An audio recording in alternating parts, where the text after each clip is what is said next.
Hey everybody, I'm back with some more Lick of the Week videos. It's been quite a while since I've posted any videos, but I had a thread started on the Scruggs forum a week or two ago asking for some input as to topics people would like to see covered. It's been quite a while since I've done any videos, and I was kind of drawing a blank about topics. And playing in the key of D and in the key of C came up quite often.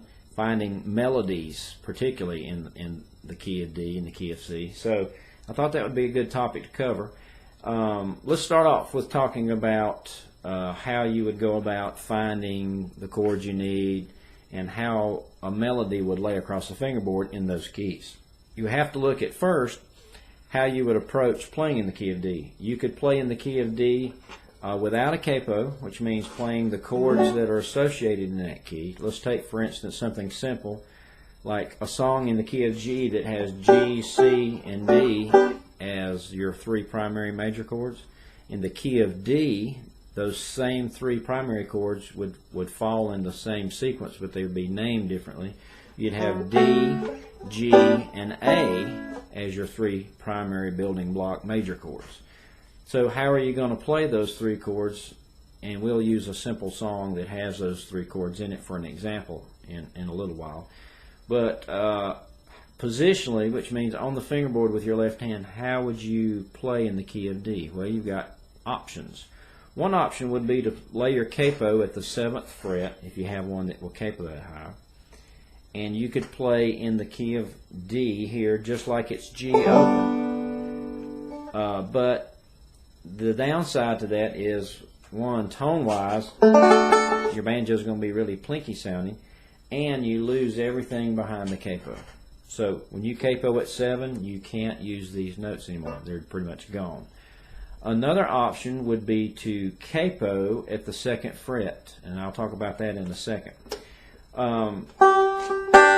Let me show you what the capo would actually be doing for you playing in the key of D, particularly when you're trying to find melodies and play backup and things. Here is the location of your D major chord. This is the first place you'll find a D major chord on the fingerboard, right? It's a D shape. That's why they call it the D shape. So I could play songs and licks and rolls and things for the key of D here. And to facilitate using the 5th string to make it more in harmony with the chord, I could capo it under this A spike, which adds a high A note. Now I can move around the neck. Anywhere that I play a D major chord position, which I know I'm getting out of the camera shot there,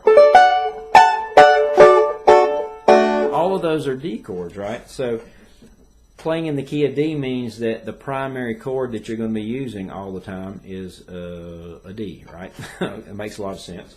So we'll call that the 1 chord. That's representative of the key that you're playing in. So this is the way I'm playing the D chord, which is your home base, so to speak, for the key of D. Now, one of the other keys that one of the other chords you'll encounter in the key of G, in the key of D. Sorry, it's early in the morning here. D is your primary chord. G major is one of the other chords that will appear, where you could play that open, or you could fret an F shape nearby. This is what I refer to as a chord grouping. So you have a grouping of associated chords that are nearby each other. So you have a couple options there. But regardless of which one you choose, this one or that one, or any G, anywhere, G would be a very common change. We'll call that the 4 chord. The 5 chord would be A. So what's happening is, to play melodies, play backup, play anything in the key of D, you have to use primary building block chords, I call them, that are useful for that key. So if you're playing in the key of G, which I know you guys are already doing since you're banjo players, you know G, C, and D are your primary 3 major chord building blocks. You can play literally hundreds, if not thousands, of songs with those 3 chords. So if you were to play a melody or a song, in the key of D, you would still have the same 3 primary building block chords, but they'll be named differently. Now it's D is your 1, G is your 4, A is your 5. Now, when you're talking about playing anything in the key of D, I know melody was what the primary concern was in the thread on the Hangout. We'll talk about playing melody too, as well as backup.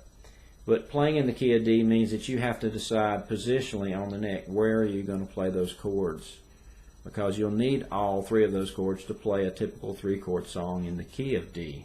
And to play melody, you'll use those chord shapes to help you find the notes of the song, the actual melody. So you need to decide positionally where on the neck you're going to do that. Now, if you're not good at playing in the D shape, which is this, you could capo, like I said earlier in the video, you could capo at the 2nd fret, have this string still spiked here, which is an A note, and play a C position. That is also playing in the key of D. How is that possible? Well, the capo is actually holding the 3rd string for you. So if I were to remove this capo, if you pretend like the capo is not on my banjo right now, you would see that the only thing that the capo is doing for you in regards to this full D shape, D major chord, is it's giving you one open string to play. So you wouldn't want to hold that like this and tie your finger up. So what banjo players do is they will adopt a C position, C, C sharp, D. So that is the full D shape. But as I said in some of my other videos from a couple years ago, a capo does absolutely nothing to your fingerboard to change the location of chords. Nothing. These chords are always where they will live. That's a G, that's an A, now it's being barred by this, that's a bar A. This is a D, you've just modified the way you hold it. This is an A, this is a B, this is a C, this is a D, this is an E minor, this is an E minor. I mean, anything that's not behind the capo that's being interfered with is still in the same location. So this is another thing that's kind of a quandary, I think, for players when they decide to play in the key of D, or C for that matter, which we'll talk about in another video. But playing in the key of D basically means, that you're going to use the chords that you should be playing in the key of D, which is D. Now here's your G, and A would be open, because remember that's your capo. So I want you to visualize this, because this is very important to finding anything you need. I don't care if it's backup licks, rolls, or melody, which is a concern that we're going to address in the videos. So this is your D, this is your G, or now G could be open because of the nut, and A could be here. Or you could capo at the 2nd fret, capo your 5th string up under an A spike, or if you have a sliding capo, put it at that 2 frets up from the tuner there, 5th string tuner. And now this is D. This is the same D you had before, but it's going to look like a new position because you've modified it to make it easier to hold. Now you can't play an open G anymore because it's been supplanted by that, but you can still play the F shape above it. And now A, which was a bar chord that you held earlier, could be that, or you could even go up here. Because remember, your D, your G, and your A chords, your 3 primary building block chords, are still in the same places. You've just lost your bar A with your finger. You can't bar that anymore. And you've lost the 3rd string out of that D chord, so you don't need to hold it. But G is still here. You don't have an open G anymore. You have to fret it here and go above that to play your other Gs.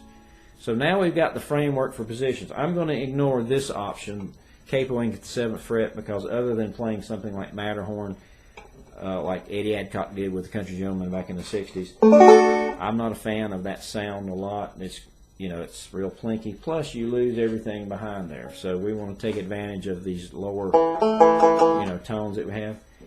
I'm going to start by not using the capo for the key of D, which seems like an abrupt way to start, but that's the way I teach my students, because I want them to start with something that seems hard. Playing out of a D position seems hard, but really it's not. It's just unusual because everybody wants to capo, and I'm not anti-capo at all. I use a capo, and that is a reasonable option to say, hey, I just want to play out of that C position, John, that you showed a minute ago. That's completely cool with me.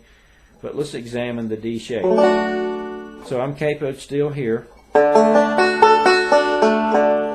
Now, how would I go about playing a melody in D like this without a capo? Well, remember, your home position is this D shape. If you decided to go to a different D chord anywhere on the neck using any D, then you are assigning this as your one chord position, which means that's the home base. The song is going to probably start here, and if it doesn't start there, it's going to always return to a D chord somewhere on the neck because you're representing the key of D with a shape, okay? Not the capo in this case. So let's take a simple song. The best way I know how to do this is the way I teach my students. So I'm going to transfer this to the video. I'm going to go back to G on my fifth. Let's take a simple song like I'll Fly Away, which everybody's familiar with, easy jam song. And let's identify the notes of the melody as it relates to a G chord, because now we're in G. Alright, so we got I'll Fly Away.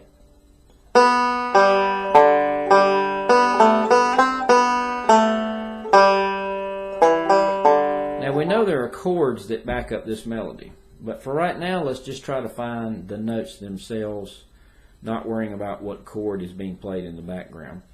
And what you have to do is, this can get theoretical, and I don't want to get too far into theory in this video, but pentatonic scales are extremely useful for vocal songs because the vocal songs are primarily built up of 5 notes out of a 7-note scale. So if you get good at playing some pentatonic scale patterns across the chord shape, you'll find probably 95% of the notes you need. But let's just look at it without talking about too much theory. I want to represent these notes. Some glad morning when this life is over, I'll fly away. Let's just take that one phrase and we'll ignore the chord changes.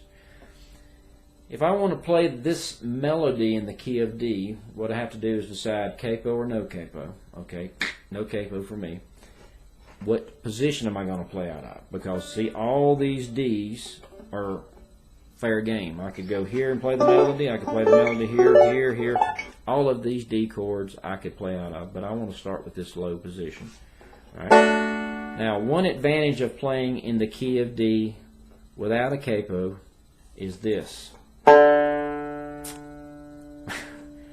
The big 4th string. That's the lowest, fattest, biggest, meanest, baddest note that you have on your banjo. That's another reason I don't like capoing up for D, because I love, personally, this is just me, I love a big, fat, growling 4th string. As you capo up, that note tends to get a little nasally, and the whole banjo kind of loses some of the fatness. Unless you have an extremely unusual banjo that sounds fatter here than it does open, which doesn't really exist, I don't think. It's nice to have that. And remember, every D chord on your neck is fair game. So when you're playing backup, or if you want to move the melody of the song in D to a higher octave D, you don't need a capo for that, because remember, everything above the capo is still the same.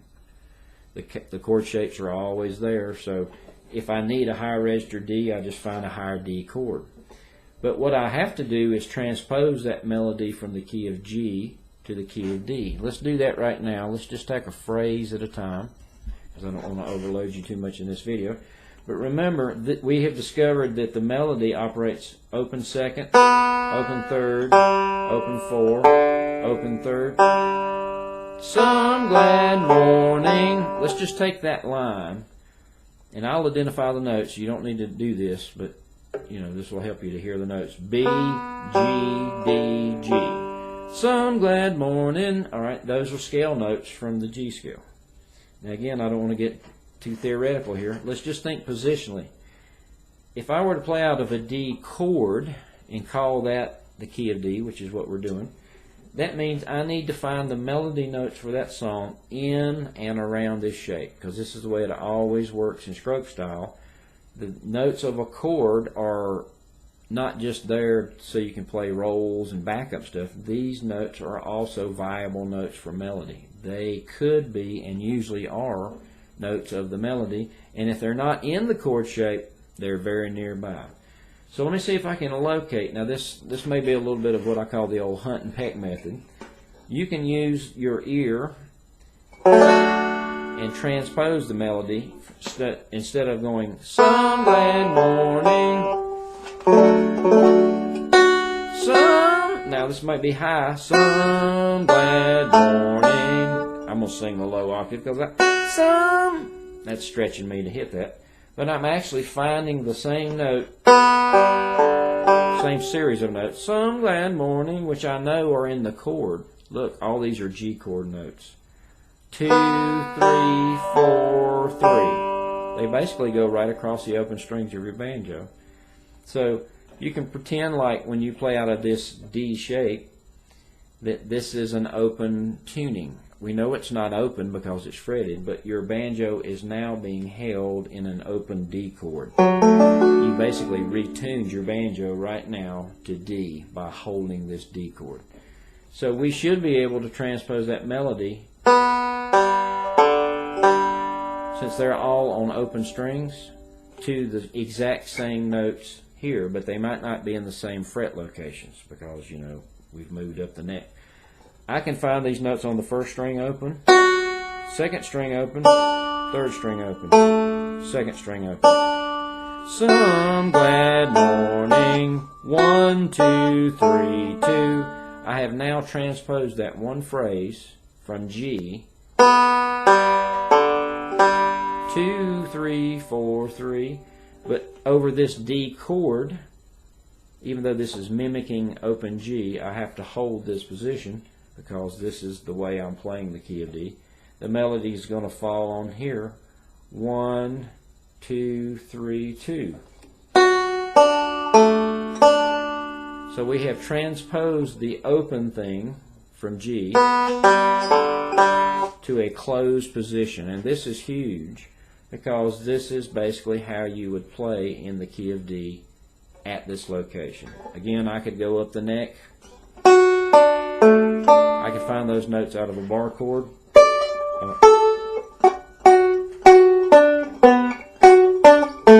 But something funny happens as you go up the neck. You'll find that it's not as easy to find the notes conveniently, and even though these are all D chords, you'll find it's a little harder, or I don't say harder, but a little more unusual. And then all of a sudden everything repeats. But the main gist of this, to get from this video, is we're representing the key of D with a D chord. So we've basically retuned the banjo. As long as I hold this,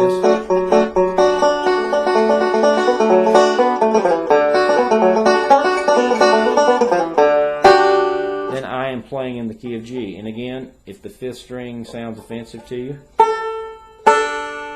you can always capo right there, an A note. Now I can add the fifth string to my roll pattern.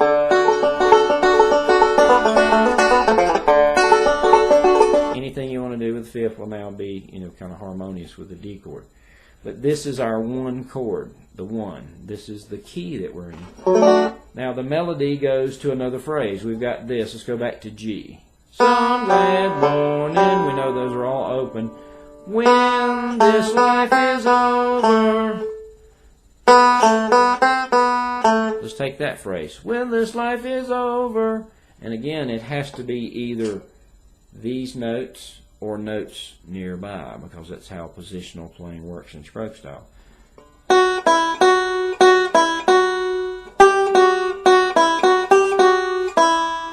The melody sits right on the first. That's in the D shape. Now I'm going to cheat and go back to the first string 2 frets lower, so I'm going to take my index finger back. This is another reason I think players don't like playing out of the D position, because it requires them to finagle some fingering around. You have to, but you know, to me it's kind of, I don't want to be harsh, but it's kind of silly to think, well, this is too hard to do, when I'll watch them play. I'll play a Scruggs lick in a D position, and they think, oh, well, that's easy, but it's hard to play the melody because I have to move my fingers around. Well, you're already moving them around to play D licks and rolls anyway. You know, you watch players, they're doing all these licks and their fingers are moving. It's just the fact that I think that it's a D shape, which is probably, I don't know, the least comfortable shape to hold for a while. It forces you to, you know, kind of adopt. You're on the smallest part of the neck and your thumb's on the ridge of the neck. There's a lot of things, maybe ergonomically speaking, that makes it not so fun to play out of for a long time. But let's just bear with it and let's just suffer. Let's suffer for our art and just play out this D shape. So I found that the first phrase is open strings in G, and that relates to this closed position because, again, we're mimicking D tuning. You actually are holding your banjo in D tuning right now by doing that. This is a form of D tuning. The banjo is now in D because of this shape. And we found it goes 1, 2, 3, 2, and then the next phrase is 1, 1, 1, 1, 1, 1. I'm taking my fingers away so you can see that this note is in the chord. This note is not, but it's nearby. This note is not in the chord, but it's nearby. And that note is the same one we used previously. Alright, so now we've transposed those two lines, some glad morning when this life is over, from G to D. Now here's the next line in the song. The song would go to the 4 chord, which in the key of G would be C. Some glad morning when this life is over, I'll fly ya, I'll fly ya. You'll have 3 main melody notes. I'll fly syllables. And those would be C, because in the key of G, C would be the next chord in the song. We call it the 4 chord, if you want to be theoretical. In the key of D, your 4 chord or the next chord that you would use would be a G. It could be open or it could be fretted. Let's see if we can find it open. Now, the phrase is, I'll fly ya,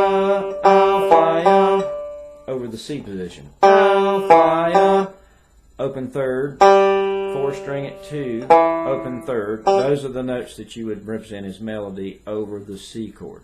I'll fly ya. How would that relate to the key of D? Well, we already know that the next chord would be a G chord because we transposed it. And I'm going to use open tuning. Some glad, I'm trying to sing it too high. Some glad morning when this life is over, I'll, that's an open D note. 1st string open will work. I'll fly ya. Hey, it works out that it's open 1, open 2, back to open 1. So that mimics that. I'll fly ya. And then back to the 1 chord, way, and it happens to be the 3rd string out of your chord. So I'm going to put these phrases together over this D position. 1, 2, 3, 2, 1, 1, 1, 1, 1, 1. Now here's the 4 chord, the next chord in the song, G. 1, 2, 1. Now we're back to D. And the only melody note you play over that entire measure is just one lonely A note. So that's all you'd have in that whole measure is just one A note. Now this doesn't include rolls or anything right now. All we're talking about is finding just the melody. So let's stop here, and in the next video we'll pick up the next phrases of the song, staying with this concept of playing in the key of D out of that D chord shape. And then in future videos we'll move around, we'll get creative, we'll add the licks and rolls that make it sound like a Scruggs break, because once you find the melody, that's job 1, and that's the most important job.